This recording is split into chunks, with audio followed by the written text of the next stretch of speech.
शिव शिव धारण कर चंद्र को चंद्रकर हरि किए शत्रु बुझ शुभ बदना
ହଉ ବହୁତ ବହୁତ ଧନ୍ୟବାଦ।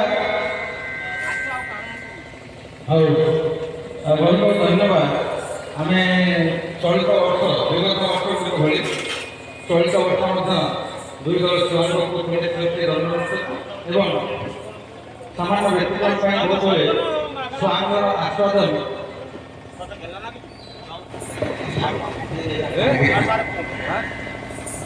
କାର୍ଯ୍ୟକର୍ତ୍ତା ବନ୍ଧୁଗଣ ଦୟାକରି ମଞ୍ଚକୁ ଆସିବେ ଅଳ୍ପ ସମୟ। ତେଣୁ ଯାହା ହେଉ ବିଗତ ବର୍ଷ ଭଳି ଚଳିତ ବର୍ଷ ଅତି ସୁନ୍ଦର ଭାବରେ ଗଲା, କିନ୍ତୁ ସାମାନ୍ୟ ବ୍ୟକ୍ତିଗତ ପାଇଁ ସାଉଣ୍ଡ ସେକ୍ସନ ମୁଁ ଏଠୁ ମଞ୍ଚ ଆରମ୍ଭ କରୁଛି। ଯେତେବେଳେ ଷ୍ଟାର୍ଟ ହେଲା ପ୍ରଥମ ବର୍ଷ ମୁଁ ଆସିଥିଲି, ପ୍ରଥମ ବର୍ଷ ହିଁ ଏଠୁ ଉଦ୍ଘାଟନ କରିଥିଲି। କେବେ ବି ସାଉଣ୍ଡର ବ୍ୟକ୍ତିଗତ ଦେଖିନଥିଲି, ହୁଏତ ଆଜି ଟିକେ ସାଉଣ୍ଡର ସାମାନ ପାଇଁ ଆମେ ଟିକେ ଶୁଣାଯାଇଛେ, କିନ୍ତୁ ଯାହା କଥା ଶେଷ ମୁହୂର୍ତ୍ତରେ ବହୁତ ବଢ଼ିଆ କରିଛନ୍ତି। ଗତାନୁଗତିକ ଭାବେ ଆପଣମାନେ ଅନେକ ନିଶ୍ଚିତ ଭାବରେ ପ୍ରଶ୍ନ ହେଲେ ତ ଆମେ ପୁଣି କାଳେ ଉତ୍ତର କହିପାରିବୁ, ପୁଣି ବିଜୟ ପତ୍ର ସହାୟକ ହୋଇପାରିବୁ। କାରଣ ଆପଣଙ୍କର ଛୁଆଙ୍କ ଅତି ମନୋଭାବ ଉଭୟ କିଏ ଲେଡ଼ିଜ୍ କଣ୍ଠ ବଢ଼ିଆ, ଯାହାର ପୁରୁଷ କଣ୍ଠ ବଢ଼ିଆ, କିଏ ଭଲ ନୃତ୍ୟ କରୁଛି ତ କିଏ ନୃତ୍ୟ ତାଳ ଟିକେ ଭାଙ୍ଗୁଛି, କୋଉପଟେ କିଏ କଣ୍ଠରେ ଲୋ ହେଲେ ଗୋଟେ ନୃତ୍ୟରେ ମେକଅପ୍ କରୁଛି। ତେଣୁ ମୋଟାମୋଟି ଆମେ ସମାନ ଭାବେ ଗତି କରି ଯାଇଛି। ଆଉ ଗୋଟେ ବେଳେ ପ୍ରଶ୍ନ ଉତ୍ତର ଗୋଟେ ଜାଗାରେ ହେଇଥିଲା, ଦେଖିବା ତାପରେ ଯିବା ପ୍ରଶ୍ନ। ଆଗକୁ ଆସଛନ୍ତି, ଆପଣ ଆସିଛନ୍ତି, ଆପଣ ବିଣାକାର ମଝି ଗଲେ ସେ ବିଣାକାର ଉପରକୁ ଆସିବେ। ହଁ ବିଣାକାର ଆପଣ ସେପଟେ ତାଙ୍କ ସହିତ ପ୍ରଶ୍ନ ଆପଣ ବିଣାକାର ନାଇଁ ସ୍ୱୟଂ ଶିବ ଆପଣ ଶିବ ନିଶ୍ଚିତ ଶିବଙ୍କ ଅପେକ୍ଷା ନେବେ ବୋଲି ଶିବଟି ଖାଲି ବହୁତ କଥା ଗଙ୍ଗା ଭଗବତୀ ଏସବୁ ମତେ ସ୍କନ୍ଦପୁରାଣ ଭାଷା ଭଲ ଏଇଟା ଉତ୍ତର ଚାହେଁ। ଆପଣ ମାନେ ଶିବ ଥରେ ଲଙ୍ଗଳା ହୋଇ ମନୁଷ୍ୟ ବେଶରେ ଶିବ ଥରେ ଲଙ୍ଗଳା ହୋଇ କୋଉ ଜାଗାରେ ଭିକ୍ଷା ମାଗିଲା ଟାଇମରେ ନାରୀମାନେ କାମାସକ୍ତ ହେଇଗଲେ। କୋଉ ଜାଗା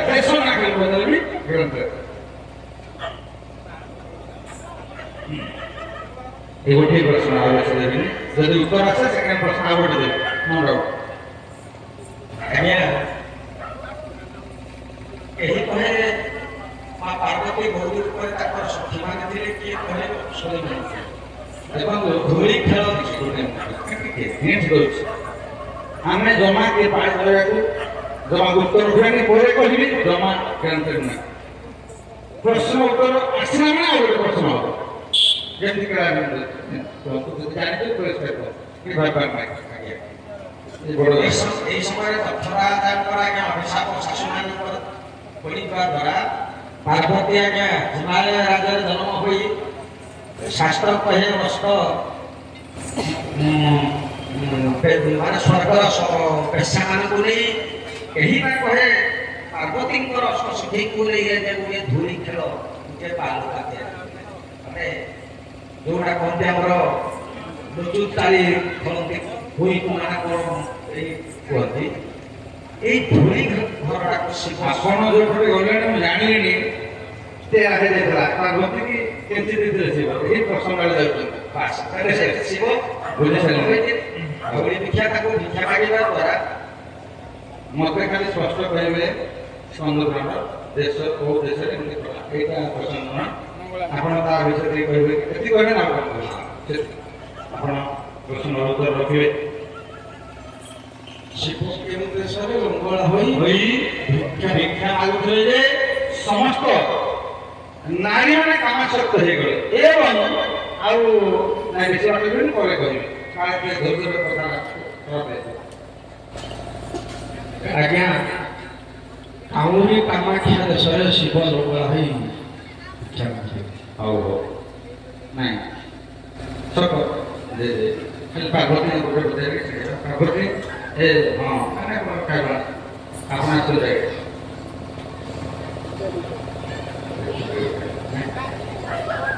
ଆପଣଙ୍କ ବିଷୟରେ କହିବା ବ୍ରହ୍ମଜନନୀ କହିଲେ କ'ଣ ବୁଝିବା ପୁରାଣ ମତରେ ବ୍ରହ୍ମଜନନୀ ବହୁତ ହିଷ୍ଟ୍ରି ତା ବିଷୟରେ ଅଛି ନିଃସର୍ଗ ପୁରାଣ ବ୍ରହ୍ମଜନନୀ ঠিক নষ্ট করুন না সময় আমার মধ্যে নাই এই জমানে প্রশ্ন উত্তর ঠিক হয়ে যাবে হ্যালো জমানে আজ্ঞା କୌଣସି ମାଲିକ କେହି ଆସନ୍ତୁ ନାହିଁ ଯେତେବେଳେ ପାର୍ବତୀ ଯଜ୍ଞ କରୁଥିଲେ ଧ୍ୟାସ ଦେଇଥିଲେ ବ୍ରହ୍ମଦେବ ବ୍ରହ୍ମଦେବ ତାକୁ ବ୍ରହ୍ମଦେବୀ ନାହିଁ କ'ଣ ପ୍ରଶ୍ନ ରହିବ ଆଜ୍ଞା ବ୍ରହ୍ମଜନନୀ ବ୍ରହ୍ମ ବ୍ରହ୍ମ କହିଲେ ଏକ ବ୍ରହ୍ମ ଦ୍ୱିତୀୟ ନାସ୍ତି ତେଣୁକରି ବ୍ରହ୍ମ କହିଲେ ଦେଖି ପୁରୁଷ ପୁରୁଷ କହିଲେ ଭଗବାନ ଶ୍ରୀକୃଷ୍ଣ ଏବଂ କୃଷ୍ଣଙ୍କ ଠାରୁ ଅଛନ୍ତି ମା ରାଧାତମ ରାଧାଙ୍କର କୃଷ୍ଣ ଜନ୍ମ ତେଣୁକରି ସେ ଏକ ବ୍ରହ୍ମ ଅଛନ୍ତି ଦେଖି ଭଗବାନ ବ୍ରହ୍ମଜନନୀ ଭଗବାନ ଆଜ୍ଞା ହଉ ହଉ ଶ୍ରୀ ଭଗବାନ କିଏ ତ ଆମ ପ୍ରଶ୍ନ ଉତ୍ତର ଯେତେବେଳେ ଆସୁନି ମୁଁ ତାକୁ କିଛି କହିପାରିବିନି ବହୁତ ବହୁତ ଧନ୍ୟବାଦ ଆପଣମାନେ ବହୁତ ହୁଏ ସତ୍ସଙ୍ଗ ମାନେ ବିଦାୟ ନିଅନ୍ତୁ ଆମେ ଫଳାଫଳ ଘୋଷଣା କରିବୁ ବହୁତ ହୁଏ ମୁଁ ଖାଲି ପଦେ କହିଦେବି ତାପରେ ଆପଣମାନେ ଯିବେ ଇଏ ଏକ ବିଚିତ୍ର ରଙ୍ଗମଞ୍ଚ ଏଠି ଆମେ ସମସ୍ତେ କଳାକାର ହେଲେ ଆପଣ ନୁହନ୍ତି ଇଏ ବାବୁ ମୁଁ ଆଜ୍ଞାମାନେ ସମସ୍ତେ ଓଡ଼ିଶାବାସୀ ଭାରତବାସୀ ପୃଥିବୀବାସୀ ସମସ୍ତେ ରଙ୍ଗମଞ୍ଚର ଅଭିନୟ କରୁଛେ ମୋତେ ଗୋଟେ ବିରାଟ ଆସନ ଦିଆଯାଇଛି କିଛି ନାହିଁ ଖାଲି ରଙ୍ଗମଞ୍ଚ ମୁଁ କ'ଣ ଜାଣି କ'ଣ ଗୋଟେ ଜାଣିଛି କହିଦେଉଛି ଏ ହେଉଛି କଥା ତେଣୁ ଏ ରଙ୍ଗମଞ୍ଚରେ ଅଭିନୟ କଲେ ଦିନେ ଦିନେ କାଳେ କାଳେ ବେଳେ ବେଳେ ଅସମୟରେ ଆମେ ବିଦାୟ ନେବାକୁ ପଡ଼ିବ ଏ ସ୍ଥୂଳ ଶରୀର ଏଇଠି ପତନ ହେଇଯିବ କୋଉ ମୁହୂର୍ତ୍ତରେ ବି କହିପାରିବାନି ତେଣୁ କହିବା ଅର୍ଥ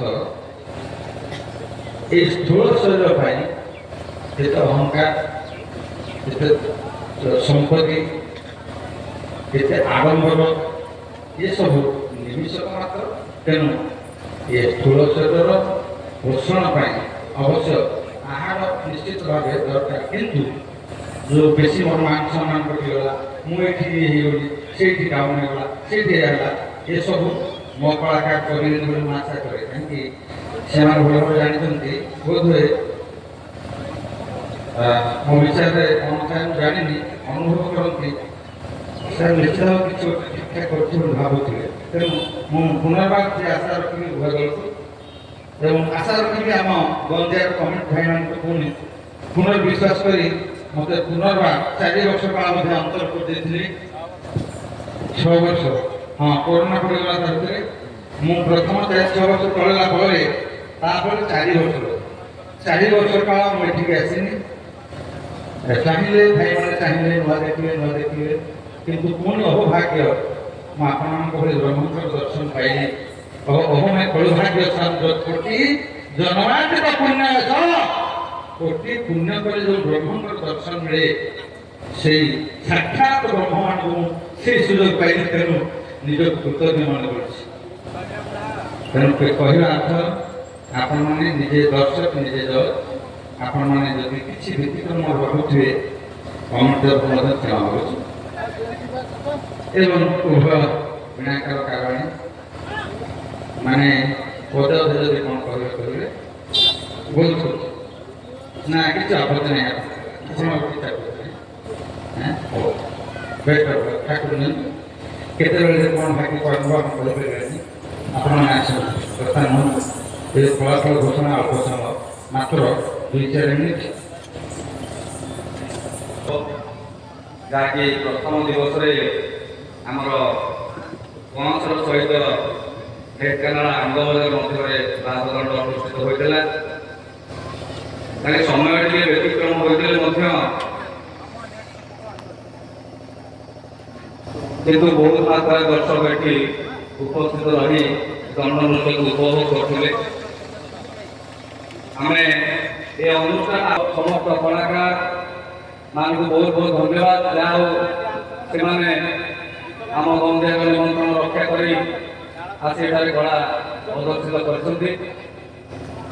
ଆଉ ସାର୍ ଯୋଉ କଥା କହିଲେ ଯେ ଆକ୍ଚୁଆଲି ଜଣେ ବିଚାରପତିକୁ ସଦାସର୍ବଦା କଠିନ ସମୟ ଦେଇ ଗତି କରିବାକୁ ପଡ଼େ ଯେ ଆକ୍ଚୁଆଲି କିଏ କାହାକୁ ଉଠେଇବାକୁ ପଡ଼ିବ, କାହାକୁ ତଳକୁ ରଖିବାକୁ ପଡ଼ିବ।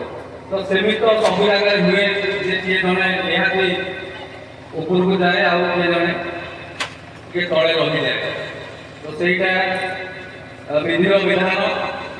ତ ଯାହା ସାର୍ କହିଲେ ଯେ ତାକୁ ବହୁତ ପରିଶ୍ରମ କରିବାକୁ ପଡ଼ିଛି। ଆପଣମାନେ ସମସ୍ତେ ଜାଣିଥିବେ ସାର୍ ରାତି ଅନୁଯାୟୀ କଳାକାର ଟିକେ ନୃତ୍ୟ ପରିବେଷଣ ପରେ ଯାଇକି ରେଷ୍ଟ ନେଉଥିବେ କିମ୍ବା ବସୁଥିବେ, କିନ୍ତୁ ସାର୍ ଆପଣ ଦେଖିଥିବେ ପୁରା ନିରନ୍ତର ଅନେଇ ସବୁ ଜିନିଷକୁ ତର୍ଜମା କରି ଯାହା ଜଜମେଣ୍ଟ କରିଛନ୍ତି। ଆମେ ସମସ୍ତେ କମିଟି ତରଫରୁ ଏବଂ ଦର୍ଶକମାନଙ୍କ ତରଫରୁ ତାକୁ ମାନିବା ପାଇଁ ସମସ୍ତେ ଆମେ ପ୍ରତିଶ୍ରୁତିବଦ୍ଧ। ତ ଆଜିର ଏଇ କାର୍ଯ୍ୟକ୍ରମରେ କିଏ ଆଗକୁ ଯାଇଛନ୍ତି ସାର୍ ନିଶ୍ଚିତ କହିବେ। ତା ସହିତ ଏ ଅନୁଷ୍ଠାନକୁ ଆପଣମାନେ ଏମିତି ଭଲ ପାଇବା ଦେଉଥାନ୍ତୁ, କାରଣ ଆମେ ଜାଣିଛୁ, ଆମେ ତ ଜନ୍ମ ହୋଇନଥିଲୁ, ଆମେ ଶୁଣିଥିଲୁ ଏଇ ଯେ ମାଟି କଳାର ମାଟି, ଏଠି ବହୁତ କଳାକାର ତିଆରି ହୋଇଛନ୍ତି। କାରଣ ଆପଣମାନେ ସ୍ୱାଇଁ ମହୋଦୟ ଦାସ ବାବା ଅନୁରୋଧ କରିବେ ଏ ମଞ୍ଚ ପାଖକୁ ଆସିବା ପାଇଁ, ଆଉ ଆମର ନଗେନ ମହାରଣା ମହୋଦୟଙ୍କୁ ଅନୁରୋଧ କରିବେ ଏ ମଞ୍ଚ ପାଖକୁ ଆସିବା ପାଇଁ, ଆଉ ଆମ ଅନୁଷ୍ଠାନର ସମସ୍ତ ସଭ୍ୟ ଯେଉଁମାନେ ଅକ୍ଳାନ୍ତ ପରିଶ୍ରମ କରି ଅନୁଷ୍ଠାନକୁ ଆଗକୁ ନେବା ପାଇଁ ନିଜର ସହଯୋଗ ଦେଉଛନ୍ତି, ସମସ୍ତେ ମଞ୍ଚ ପାଖକୁ ନିହାତି ମାତ୍ରାରେ ଆସିବେ। କାରଣ ଆଜିର କାର୍ଯ୍ୟକ୍ରମ ଏଇଠି ସ୍ଥଗିତ ରଖିବା। ତ ସମସ୍ତେ ଏଇଠି ଆସନ୍ତୁ।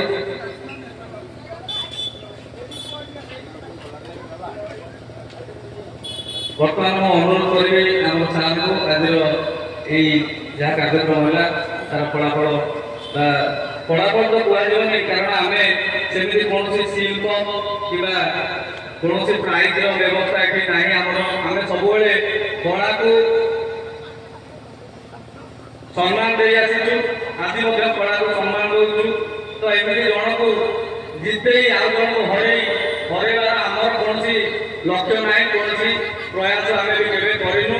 ତ ହୁଏତ ଏଇ କଥାଟା ଓଡ଼ିଶା ଯାକ ବ୍ୟାପିଛି ଯେ ଗହମିଆ ମଞ୍ଚ କ'ଣ, ହୁଏତ କଳାକାର ହୁଅନ୍ତୁ ଏଠିକି ଆସି ଯେଉଁମାନେ ଦର୍ଶକ ମଧ୍ୟ ଆସୁଛନ୍ତି ସେମାନେ ମଧ୍ୟ ଗହମିଆ ମଞ୍ଚ ବାବଦରେ ଟୋଟାଲି ଓଡ଼ିଶା ଯାକରେ ଏକଥା କହିଛନ୍ତି। ନିହାତି ମୁଁ ଏହା ପୂର୍ବ ବର୍ଷ ଦଣ୍ଡ ମହାସଂଘର ଯିଏ ଅଛନ୍ତି ଓଡ଼ିଶା ମହାସଂଘର ସଭାପତି, ସିଏ ମଧ୍ୟ ମୋତେ ଫୋନ୍ କରିଥିଲେ।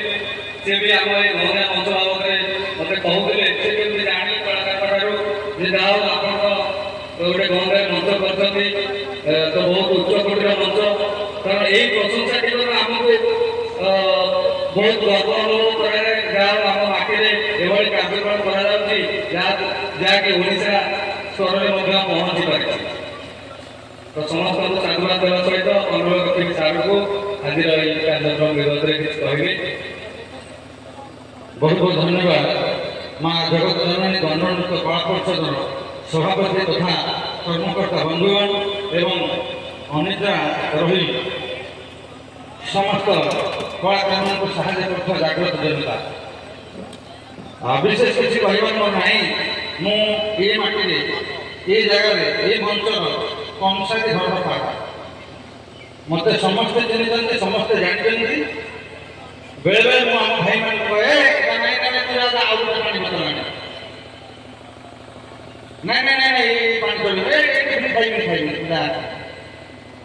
କହିବାର ଅର୍ଥ ଅତି ସ୍ନେହରେ ବନ୍ଧା ଏ ମଞ୍ଚରେ। ତେଣୁ ଆମ ବିଷୟରେ କିଛି କହିବେନି, କେବଳ ଆଜିର ଏ ବର୍ଣ୍ଣାଢ୍ୟ ପରିବେଶକୁ ଏଇଠି ସମାପ୍ତ ଘୋଷଣା କରିବା ପାଇଁ ମୁଁ ପ୍ରଭୁଙ୍କର ଶ୍ରୀ ଲୀଳାଗୋବିନ୍ଦ ଠାକୁରଙ୍କ ଚରଣ ତଳେ ଶରଣ ପଶି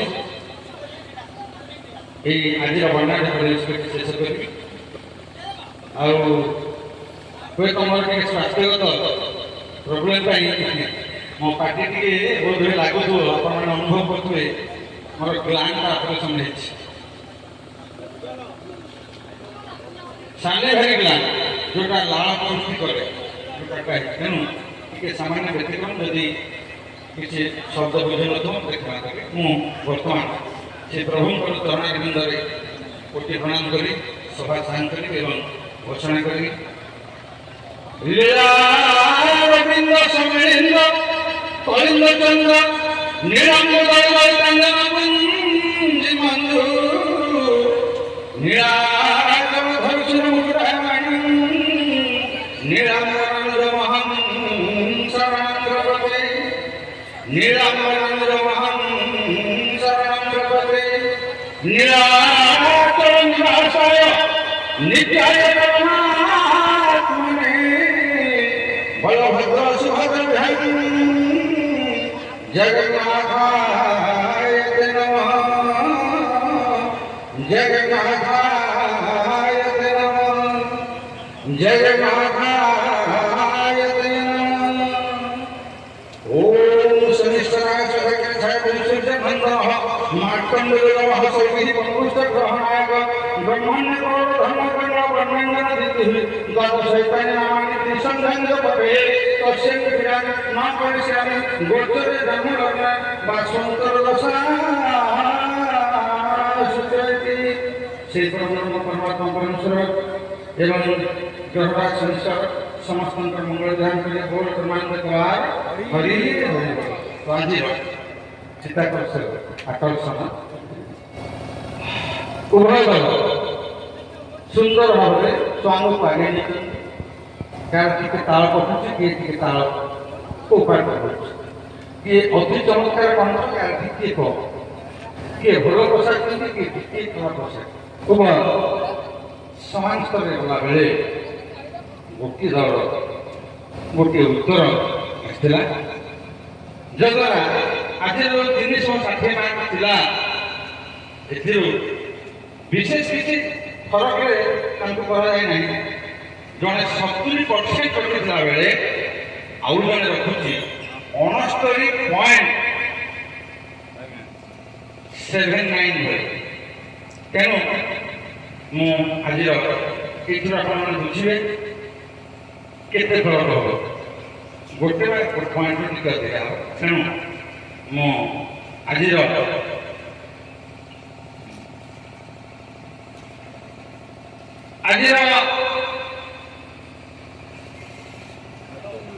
विजेता कह आज हाँ आज स्वांग उपभोग कर समस्त क्षेत्र में जे उत्तीर्ण होइदंते से कंसरा नहंती से कंसरा नहंती से होइदंते आंगबजा केवल कला प्रश्न गोटे उत्तर जाता तेणु आम आज सभा तरफ आम कमिटी तरफ आपण रखा चेष्टा कर रखिए कि कौन करेंगे से कथा से बुझे किंतु यह आज विशेषत्व बहुत बहुत धन्यवाद बहुत बहुत धन्यवाद भूल जय जगन्नाथ धन्यवाद धन्यवाद सर जाओ आम सार को से गोटे कथा कहूँ आम कौन विजेता आम ये दोनों कारण ये वर्ष आम केवल कला को देखापी कला को उपभोग करने केवल मंचर आयोजन कौन प्रकार त्रुटि आम तरफ निजे गुण क्षमा करदे बहुत बहुत धन्यवाद।